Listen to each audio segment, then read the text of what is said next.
All right. We are back here at Song of the Day, coming to you from the Rock Cave. As usual, I'm your host, Mark Pierce. How are you doing today? It is Saturday. For those of you who struggle to keep track of what day it is, at least we all know it ends in Y, but yes, it is Saturday, and it is a frozen tundra out here in Connecticut. A little chilly, so hope you're keeping warm. How was Octane Friday yesterday? A little Skid Row. Hope that got your blood pumping yesterday. And today I had a different song of the day planned, but then I got a message from someone that said, hey, this came out this week. Paul DeMars, thank you very much. As much as I have resources to see what came out when, there's always ones that you're like, how did you miss this? Or, you know, how come you didn't know about that? And this is one of those examples, because if I had looked this up, it wouldn't have given this date. It would have just said the year. Sometimes the release date of something is the year. It doesn't even tell you the month or the day. So then you have to try to go dig even deeper. And, you know, you can imagine you could spend a lot of time doing that with some of your favorite records. So, with no further ado, we are going to talk about this single, which was released this week in 1986, and it was a pretty big deal because of the music video, and we're going to talk about that. So we're talking about Robert Palmer's Addicted to Love, released this week in 1986. I was a freshman in college, living in the fraternity house, Lambda Chi, and our children probably don't, or definitely don't realize this, and maybe they would think it was odd. But when you think about people just nowadays watching TikTok videos all the time, maybe it's not that odd. But, you know, remember when MTV was the station that actually played music videos all the time before it became a game show network and TV drama network. We just sat around watching music videos. That was just what was on TV. It was like listening to the radio, except you would sit and also watch the video. So this was a pretty big deal in our house for this song, and really for the whole United States, right? So who is Robert Palmer? Let's talk about that for a minute. He's an English cat, and he really had a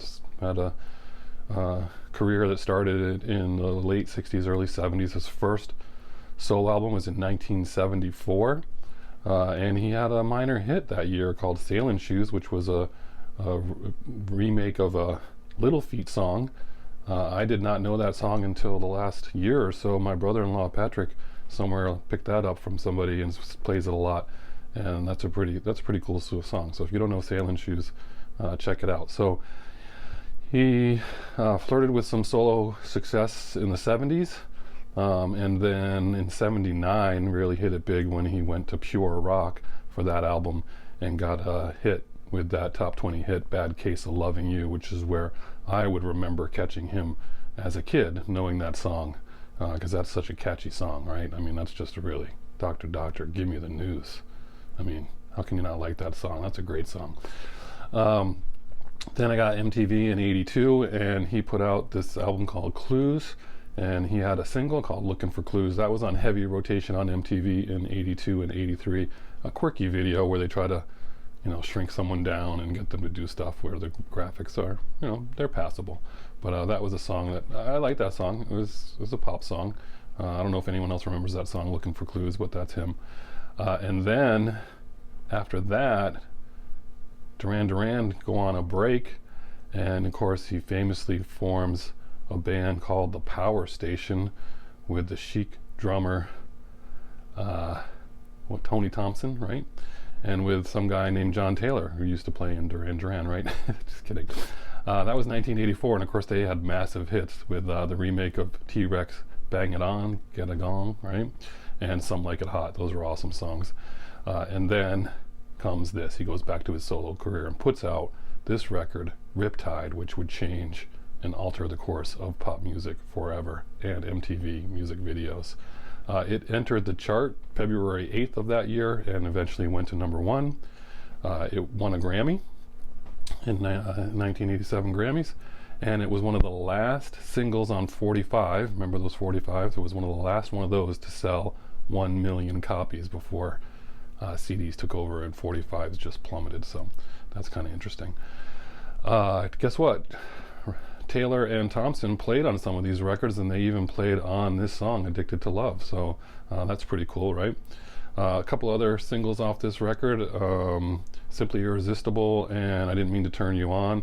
And then just to round out his career, he put out in 1990, remember he did that remake of Marvin Gaye's song, Mercy Mercy Me, and then he died in 2003, suddenly of a heart attack at age 54, a young guy, right? So let's talk about this music video. This music video was a big deal. It was all over the place, directed by a photographer, Terrence Donovan, and he kind of used some of the models were kind of modeled after some of his fashion photography.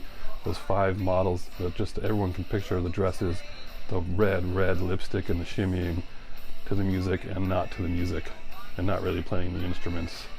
There's a lot of documentaries about that video.